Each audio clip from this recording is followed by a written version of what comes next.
नमस्कार, दिन भर की बड़ी खबरों में आपका स्वागत है। मैं हूं आंचल। आज इस बुलेटिन में बात होगी ईरान के सामने डोनाल्ड ट्रंप के सरेंडर की, देश में एलपीजी किल्लत पर पीएम मोदी की सफाई की, देखेंगे कोर्ट के सामने कैसे घिर गया चुनाव आयोग, कैसे पीएम मोदी के गढ़ में गरजे राहुल गांधी। आदिवासी का मतलब ये देश आपका था, ये इस देश का जल जंगल जमीन आपकी थी। जानेंगे अखिलेश यादव ने बीजेपी पर बोला क्या हमला। हमारी मांग क्या है कि जाति अंडा करो, आबादी के साथ हक और सम्मान दे दो। और बुलेटिन के आखिर में देखेंगे जाने माने कार्टूनिस्ट इरफान की किस खबर पर पड़ी तिरछी नजर। लेकिन दिन भर की तमाम बड़ी खबरों से पहले एक नजर आज की सुर्खियों पर। राहुल गांधी के खिलाफ मानहानि केस की टली सुनवाई, गृह मंत्री अमित शाह पर कथित टिप्पणी करने से जुड़ा है मामला। 27 मार्च को अगली सुनवाई तय। पंजाब कांग्रेस के 4 सांसदों ने गृह मंत्री अमित शाह को लिखा पत्र, डीएम रंधावा की जान जाने के मामले में सीबीआई जांच की उठाई मांग, आरोपियों के खिलाफ लुकआउट सर्कुलर जारी करने की अपील। केरल बीजेपी अध्यक्ष चंद्रशेखर की उम्मीदवारी रद्द करने की मांग हुई तेज, कांग्रेस ने किया बड़ा दावा, कहा बेंगलुरु में 200 करोड़ का है बंगला, हलफनामे में छिपाई जानकारी। आपके लिए विकास से ज्यादा त्योहार जरूरी, सुप्रीम कोर्ट की ममता सरकार को फटकार, कोलकाता मेट्रो परियोजना में देरी पर कहा हम बहाना नहीं देंगे। और शेयर बाजार में गिरावट, 1836 अंकों की गिरावट के साथ 72,696 पर बंद हुआ सेंसेक्स, तो 601 अंकों की गिरावट के साथ 22,512 पर बंद हुआ निफ्टी। ये तो थी सुर्खियां। अब बात आज की सबसे बड़ी खबर की। मिडिल ईस्ट की जंग ने पूरी दुनिया में हाहाकार मचा दिया है। हॉर्मुज़ स्ट्रेट से वैश्विक तेल की सप्लाई पर ईरानी पहरे ने तमाम देशों पर ऊर्जा संकट खड़ा कर दिया है। ऐसे में अब अमेरिकी राष्ट्रपति डोनाल्ड ट्रंप युद्ध विराम की बात करते नजर आ रही हैं, जिसके बाद इस जंग की तस्वीर ही बदल गई है। तो जंग के 24वें दिन क्या है मिडिल ईस्ट में हालात, आइए जानेंगे इस रिपोर्ट में। ईरान के साथ जंग में अमेरिका और इजराइल को जबरदस्त नुकसान उठाना पड़ रहा है। ईरानी मिसाइलों ने इजराइल के शहरों में और खाड़ी क्षेत्र में अमेरिकी ठिकानों पर भयंकर तबाही मचाई है। जंग के 24वें दिन भी उसकी तरफ से यूएई में और सऊदी अरब में मिसाइल और ड्रोन दागे गए। ईरान की रक्षा परिषद ने धमकी भी दी है कि अगर ईरान के तटों या द्वीपों पर हमला होता है तो पूरे फारस की खाड़ी में बारूदी सुरंगें बिछा दी जाएंगी। यानी अभी तक हॉर्मुज़ स्ट्रेट जो फारस की खाड़ी को ओमान की खाड़ी से जोड़ता है, केवल उस संकरे मार्ग के बंद होने से दुनिया भर में जो हाहाकार मचा हुआ है, उसके बाद अब फारस की खाड़ी भी अगर बंद हो जाती है तो वैश्विक व्यापार को दोहरा झटका लगेगा। पहले ही आईईए यानी इंटरनेशनल एनर्जी एजेंसी ने चेतावनी दी है कि ऊर्जा संकट 1970 के दशक के तेल संकट से भी बदतर है। ऐसे में ईरान की ये चेतावनी बेहद गंभीर मानी जा रही है। वहीं अमेरिकी राष्ट्रपति डोनाल्ड ट्रंप ने हॉर्मुज़ खोलने के लिए ईरान को जो 48 घंटे का अल्टीमेटम दिया था, उसके जवाब में ईरान के इस्लामिक रिवोल्यूशनरी गार्ड कोर यानी आईआरजीसी ने कहा है कि अगर हमारे बिजली संयंत्रों को निशाना बनाया जाता है तो हम इजराइल और खाड़ी देशों में मौजूद उन बिजली संयंत्रों पर हमला करेंगे जो अमेरिकी ठिकानों को बिजली सप्लाई करते हैं। मतलब साफ है कि अमेरिका और इजराइल की किसी भी धमकी के आगे झुकने से ईरान ने इनकार कर दिया है। ऐसे में इजरायली पीएम बिन्यामिन नेतन्याहू ने दूसरे देशों से अपील की है कि वो इस जंग में शामिल हों। लेकिन अगर ऐसा हुआ तो ये जंग तीसरे विश्व युद्ध का रूप ले सकती है। ऐसे में चीन ने भी चेताया है कि अगर ये जंग और फैलती रही तो पूरा इलाका एक ऐसे चक्र में फंस जाएगा जहां से निकलना मुश्किल होगा। ताकत के इस्तेमाल से सिर्फ तबाही आएगी। वहीं जिस तरह इस जंग में न्यूक्लियर फैसिलिटीज को निशाना बनाया जा रहा है, उसे लेकर रूस ने चिंता जाहिर की है। क्रेमलिन के प्रवक्ता दिमित्री पेस्कोव ने कहा है, ईरान के बुशर परमाणु ऊर्जा संयंत्र के पास अमेरिका और इजराइल द्वारा किए गए हमले बेहद खतरनाक हैं। ऐसे हमलों के अपूरणीय नतीजे हो सकते हैं। इन सबके बीच अमेरिकी राष्ट्रपति डोनाल्ड ट्रंप के आए एक बयान ने इस जंग को लेकर कई सवाल खड़े कर दिए हैं। उन्होंने अचानक ही युद्ध विराम के संकेत दे दिए हैं। ट्रंप ने दावा किया है, अमेरिका और ईरान ने मध्य पूर्व में हमारे सैन्य अभियान को पूरी तरह रोकने के लिए सार्थक बातचीत की है। इन वार्ताओं के लहजे और स्वरूप के आधार पर मैंने युद्ध विभाग को ईरानी बिजली संयंत्रों और ऊर्जा ढांचे के खिलाफ सभी सैन्य हमलों को 5 दिनों के लिए रोकने का निर्देश दिया है, बशर्ते कि चल रही बैठकों और चर्चाओं की सफलता सुनिश्चित हो। डोनाल्ड ट्रंप के इस बयान पर ईरान से भी प्रतिक्रिया आ रही है। ईरान की फार्स न्यूज एजेंसी के मुताबिक ट्रंप के साथ कोई सीधा या अप्रत्यक्ष संपर्क नहीं है। दरअसल ये agency Islamic revolutionary guard core यानी आईआरजीसी से जुड़ी हुई है। इस एजेंसी के अनुसार सोर्स का कहना है कि जब ट्रंप ने सुना कि हमारे निशाने पर पश्चिम एशिया के सभी पावर स्टेशन होंगे तो वो पीछे हट गए। तो साफ नजर आ रहा है कि ईरान पीछे हटने को तैयार नहीं है और सवाल ये भी उठ रहे हैं कि क्या डोनाल्ड ट्रंप बैकफुट पर आ गए हैं। क्या अब ये जंग खत्म होने वाली है? क्या एक बार फिर ईरान और अमेरिका बातचीत की मेज पर लौट रहे हैं? लेकिन अगर ट्रंप का दावा सच है तो ये पूरी दुनिया के लिए राहत की खबर मानी जा सकती है। पश्चिम एशिया में जारी भीषण जंग की चिंगारी ने हर देश में हलचल मचा रखी है, तो वहीं तबाही भारत में भी मची हुई है। देश में आम लोगों को एलपीजी किल्लत से गुजरना पड़ रहा है, साथ ही और भी कई दिक्कतें हो रही हैं, जिसे लेकर विपक्ष लगातार पीएम मोदी पर सवाल दाग रहा है। और अब आखिर में विपक्ष के दबाव में आकर पीएम मोदी ने संसद में एलपीजी के मुद्दे पर बात की है, जिसके बाद सियासी गलियारों का बाजार गर्मा गया है। देखिए रिपोर्ट। पश्चिम एशिया में जारी जंग को अब लगभग 1 महीना पूरा होने वाला है, लेकिन इस जंग में मची तबाही थमने का नाम नहीं ले रही और अब इस तबाही की आंच भारत को झकझोर रही है। देश में आम जनता को एलपीजी की कमी इस कदर सता रही है कि उनकी रोजमर्रा की जिंदगी अस्त व्यस्त हो चुकी है। इस जंग से हमारे देश में मची उथल पुथल को लेकर कांग्रेस बार बार पीएम को घेर रही थी, जिसका नतीजा ये हुआ कि पीएम मोदी को संसद में एलपीजी किल्लत को लेकर सफाई देने आना पड़ा। उन्होंने लोकसभा में बोलते हुए कहा कि हमारी सरकार की कोशिश रही है कि पेट्रोल, डीजल और गैस की सप्लाई प्रभावित ना हो। हम सभी जानते हैं कि देश अपनी जरूरत की 60% एलपीजी आयात करता है। इसकी सप्लाई में अनिश्चितता के कारण सरकार ने इसके घरेलू उत्पादन को प्राथमिकता दी, साथ ही इसके देश में उत्पादन को बढ़ाया जा रहा है।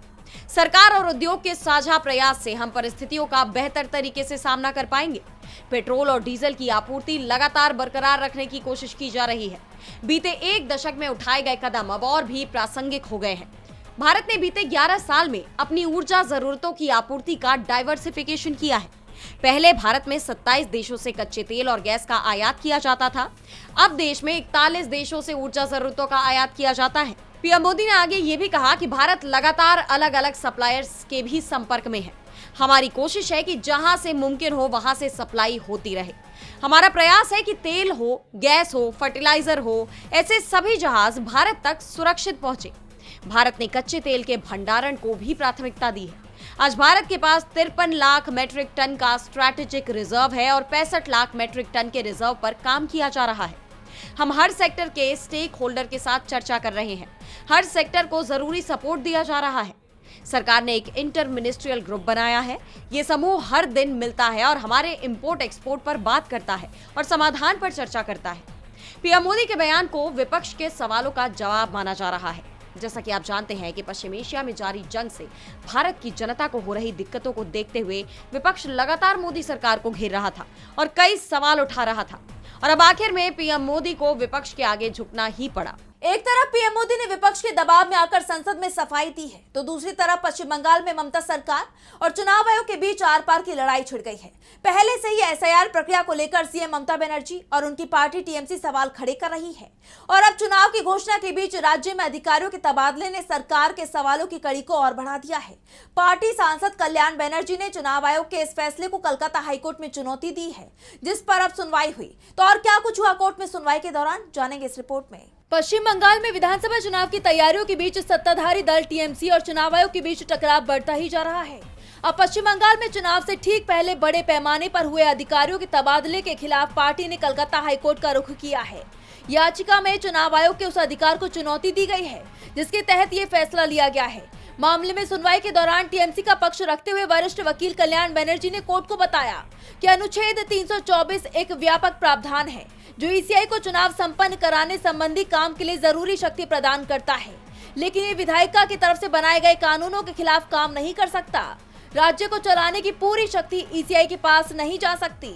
उन्होंने कोर्ट को बताया कि अब तक सिर्फ पुलिस विभाग से ही 63 अधिकारियों को हटाया जा चुका है, वहीं 16 आईएएस अधिकारियों का भी तबादला किया गया है। बंदोपाध्याय ने चुनाव आयोग के दोहरे रवैये पर सवाल उठाते हुए कहा कि आप एक तरफ तो ये कह रहे हैं कि अधिकारी को यहाँ चुनाव प्रक्रिया से नहीं जोड़ा जाएगा और दूसरी तरफ आप उन्हें तमिलनाडु भेज रहे हैं। आप चाहते तो 5 चुनावी राज्यों को छोड़ बाकी राज्यों से भी अधिकारी बुला सकते थे। उन्होंने इस कोर्ट को ये भी बताया कि मुख्य चुनाव आयुक्त ज्ञानेश कुमार के खिलाफ महाभियोग प्रस्ताव लाया गया है। उन पर मनमाने ढंग से काम करने के आरोप लगे हैं। कल्याण बनर्जी ने एसआईआर प्रक्रिया का भी जिक्र किया और इस मामले में सुप्रीम कोर्ट के फैसलों को पढ़ते हुए बताया कि कोर्ट ने कहा था कि दोनों पक्षों के बीच विश्वास की कमी थी। उन्होंने सवाल किया कि जो सालों से राज्य में कानून व्यवस्था की देखरेख कर रहा हो, अगर उसी का तबादला कर दिया जाए तो क्या होगा। उन्होंने आगे कहा कि मुझे ईसीआई की निगरानी शक्तियों के बारे में अच्छी तरह पता है, लेकिन सवाल ये है कि ईसीआई मनमाने ढंग से काम कर सकता है। क्या वो संघीय ढांचे को नुकसान पहुंचा सकता है?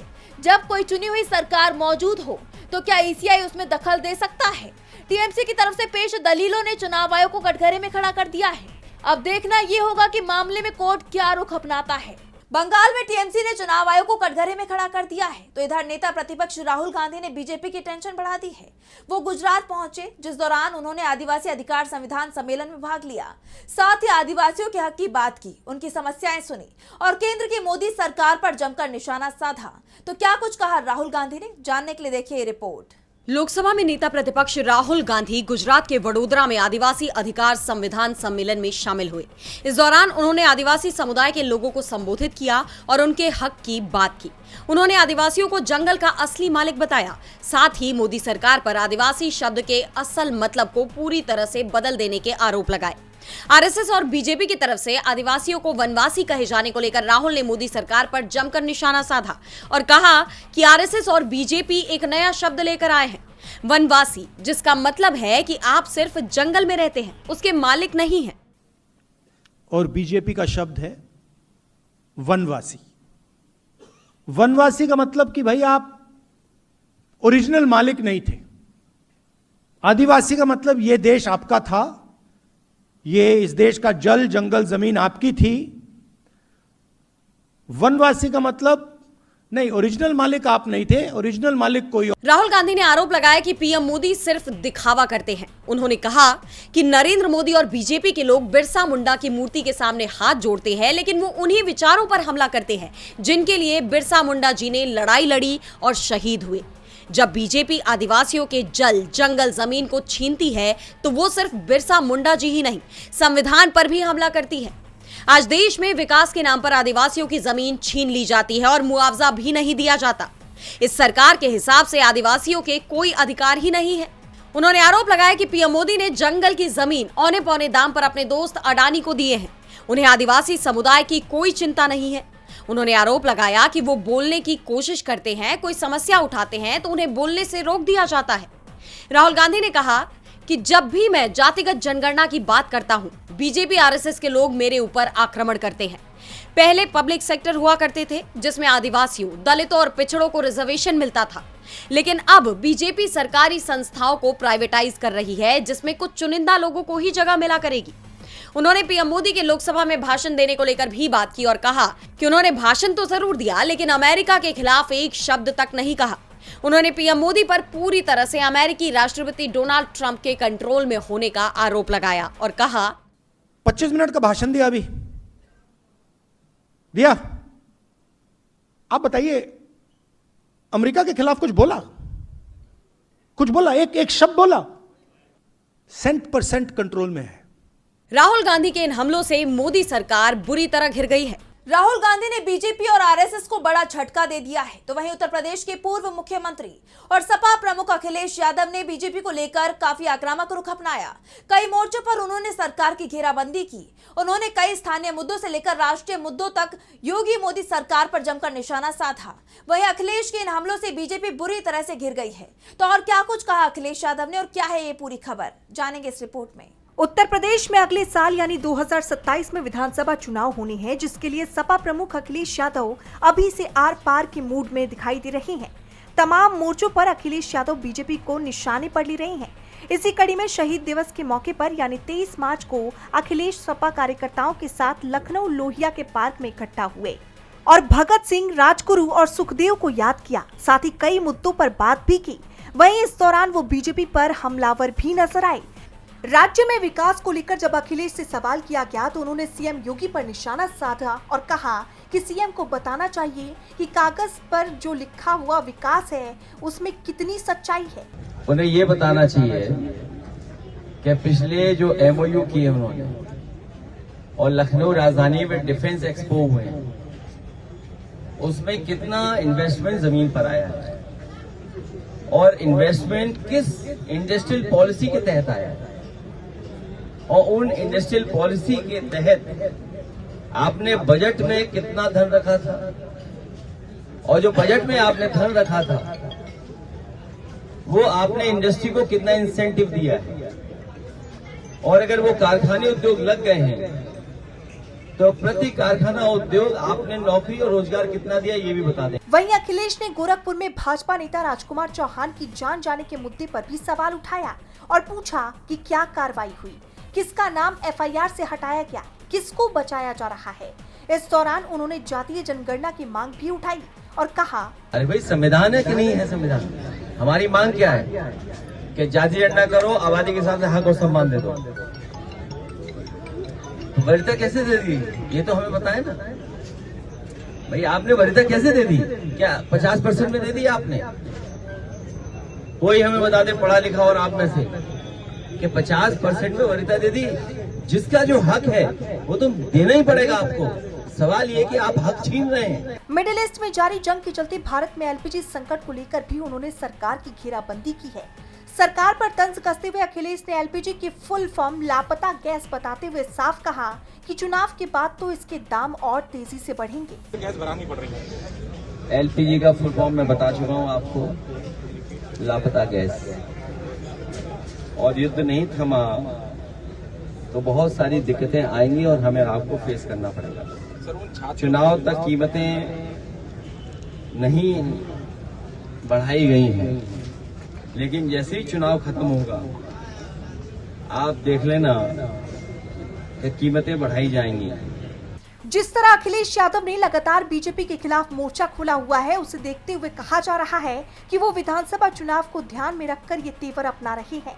वहीं इसे लेकर राजनीतिक जानकारों का कहना है कि इसका फायदा भी उन्हें चुनाव में मिल सकता है, क्योंकि वो जनता के मुद्दों पर सरकार की घेराबंदी कर रहे हैं। अब देखना होगा कि अखिलेश यादव का ये हमला कब थमता है। अखिलेश के बयानों की चर्चा सियासत में तेज है, तो वहीं संसद में सत्ता पक्ष और विपक्ष के बीच कई मुद्दों पर टकराव ने सियासी सरगर्मी बढ़ा दी है। संसद के बजट सत्र का दूसरा चरण चल रहा है। इस दौरान वित्त मंत्री निर्मला सीतारमण ने फाइनेंस बिल पेश किया और सदन में इस पर चर्चा हुई। तो दूसरी तरफ राज्यसभा में आम आदमी पार्टी के सांसद राघव चड्ढा ने मोबाइल फोन यूजर से जुड़े मुद्दे को उठाया। इस दौरान सदन में तीखी बहस देखी गई। तो और क्या कुछ हुआ संसद में, जानेंगे इस रिपोर्ट में। ईद और फिर शनिवार रविवार की लंबी छुट्टी के बाद संसद के बजट सत्र की कार्यवाही फिर शुरू हुई। इस दौरान संसद में घमासान देखने को मिला। एक तरफ लोकसभा में 11 बजे से प्रश्नकाल की शुरुआत हुई। पर्यावरण मंत्रालय से अहम सवाल पूछे गए। केंद्रीय राज्य मंत्री कीर्तिवर्धन सिंह ने सवालों के जवाब दिए, जिसके बाद वित्त मंत्री निर्मला सीतारमण ने वित्त विधेयक 2026 पेश किया। बता दें कि ये काफी अहम कदम है, क्योंकि इससे केंद्रीय बजट 2026-27 में पेश किए गए प्रस्तावों को कानूनी ढांचा मिलेगा। तो दूसरी तरफ राज्यसभा में सभापति की इजाजत से सदस्यों ने अहम मुद्दों को सदन के पटल पर रखा। समाजवादी पार्टी की सांसद जया बच्चन ने राज्यसभा में शून्यकाल के दौरान कहा कि राष्ट्रीय राजधानी में रोड ब्लॉक्स और ट्रैफिक डायवर्जन आम लोगों के लिए परेशानी का सबब बन रहा है। एम्बुलेंस भी ट्रैफिक में रोक दी गई थी। ये कल्चर बंद होना चाहिए। इसके अलावा आप सांसद राघव चड्ढा ने राज्यसभा में मोबाइल फोन यूजर्स से जुड़े मुद्दों को उठाया। राघव चड्ढा ने कहा कि देश के करोड़ों मोबाइल यूजर्स रोजाना डेटा प्लान्स के जरिए अप्रत्यक्ष रूप से लूटे जा रहे हैं। उन्होंने समझाते हुए कहा, उपभोक्ता से पैसा पूरा लिया जाता है, लेकिन रात 12 बजे तक अनुपयुक्त डेटा दिन समाप्त होने के साथ ही खत्म हो जाता है। यह अनुपयुक्त डेटा हमें अगले दिन नहीं मिलता, जबकि ये हमारी मेहनत के पैसों से खरीदा जाता है। आप सांसद ने रोजाना मिलने वाले डेटा का पूरा इस्तेमाल नहीं हो पाने की स्थिति में उसका बाद में इस्तेमाल करने की व्यवस्था होने की मांग करते हुए कहा कि ये सिर्फ डेटा की ही नहीं बल्कि उपभोक्ता के अधिकार की भी बात है। यानी संसद में जनता से जुड़े कई मुद्दे उठे जिन पर चर्चा की गई। संसद में मचा बवाल अभी थमा भी नहीं कि सुप्रीम कोर्ट में एक दिलचस्प मामला देखने को मिला है।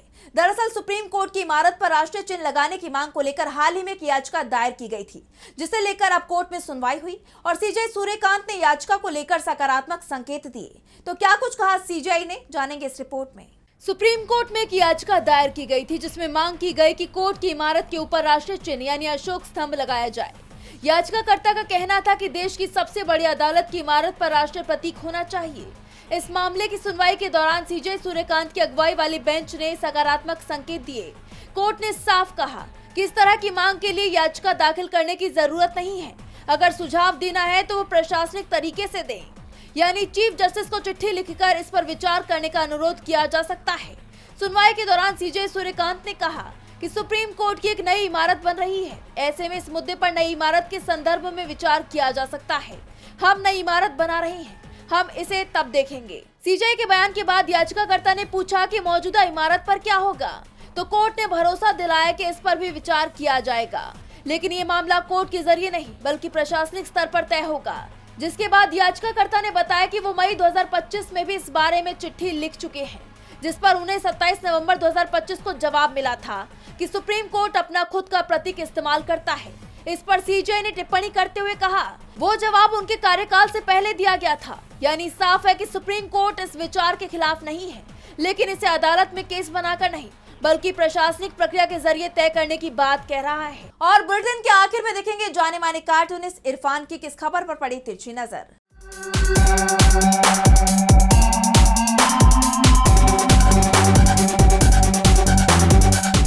बड़ी खबर है कि गैस की किल्लत के दौर में कच्चा तेल तो रूस से आ गया है और ट्रंप के यहाँ से एलपीजी गैस भारत के लिए चल दी है।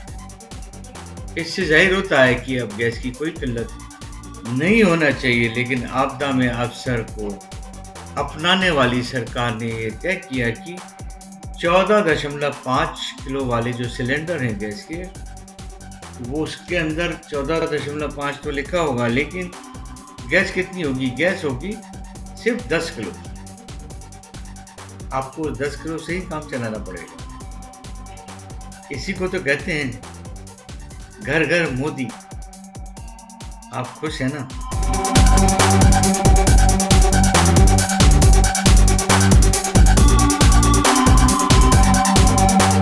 बहुत बहुत शुक्रिया इरफान जी। तो आज इस बुलेटिन में इतना ही। आप देखते रहिए डीवी लाइव। नमस्कार।